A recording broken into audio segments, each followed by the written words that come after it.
ஆனா எங்க வீட சுத்தி இதோட இருந்தும் பொங்கல் வைக்கிறது கூட வீட்டுக்கு வெளியில வைக்கிறது இல்ல. ஏதோ இந்த கிச்சன்ல கேரள தான் வைக்கிறோம். நாங்க ஊர்ல எல்லாம் வீட்டுக்கு வெளியே தான் பொங்கல் வைப்போம். அதுவும் பொங்கல் வைக்கிறது ஒரு வாரம் முன்னாடில இருந்தே தயாராயிடுவோம். ஒரு வாரத்துக்கு முன்னாடியா? அப்படி என்ன பண்ணுவீங்க?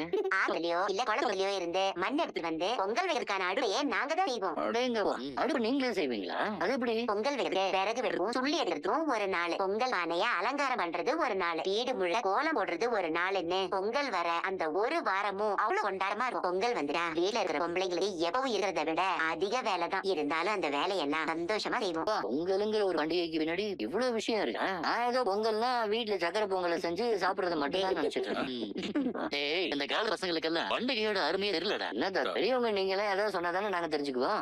நம்ம ஒண்ணு பண்ணலாம். இந்த வருஷம் பொங்கல் நீங்க சொன்ன மாதிரி நாமளே பானை செஞ்சு தாத்தா சொன்ன மாதிரி வீட்டுக்கு வெளியே வச்சு நம்ம பொங்கல் பண்ணலாம். என்ன சொல்றீங்க? நாளை பொங்கல் வச்சுக்கிட்டு இப்ப நம்ம அடுப்பு செஞ்சு அது எப்ப காஞ்சி எப்ப நம்ம அதுல பொங்கல் வைக்கிறது. நாளை பொங்கல் வச்சுக்கிட்டு இப்ப நம்ம அடுப்பு செஞ்சு அது எப்ப காஞ்சி எப்ப நம்ம அதுல பொங்கல் வைக்கிறது. சரி, ஓகே. அதுக்கு நான் ஒரு பக்காவா பிளான் பண்ணி ரெடி பண்ணி தரேன். தாத்தா சொன்ன மாதிரி இந்த வருஷம் பொங்கலை கொஞ்சம் எக்ஸ்ட்ரா ஸ்பெஷலோட கொண்டாடுவோம். நீங்களா ரெடியா இல்லையா? நான் ரெடி. இந்த பொங்கலை வயிற்றுள்ள இருக்கிற என்னோட பாப்பாவோட நான் செலிப்ரேட் பண்ண போறதால இந்த பொங்கலை ஒரு மெமரபிளான ஒரு பொங்கலா நீங்க சொன்ன மாதிரியே கொண்டாடிடலாம். பாட்டு உங்களுக்கு ஓகே தானே? சின்ன திருசுங்க, உங்களுக்கு எது சந்தோஷமோ அதுதான் எங்களோட சந்தோஷமும். உங்க வெளியே பண்ணிடலாம்.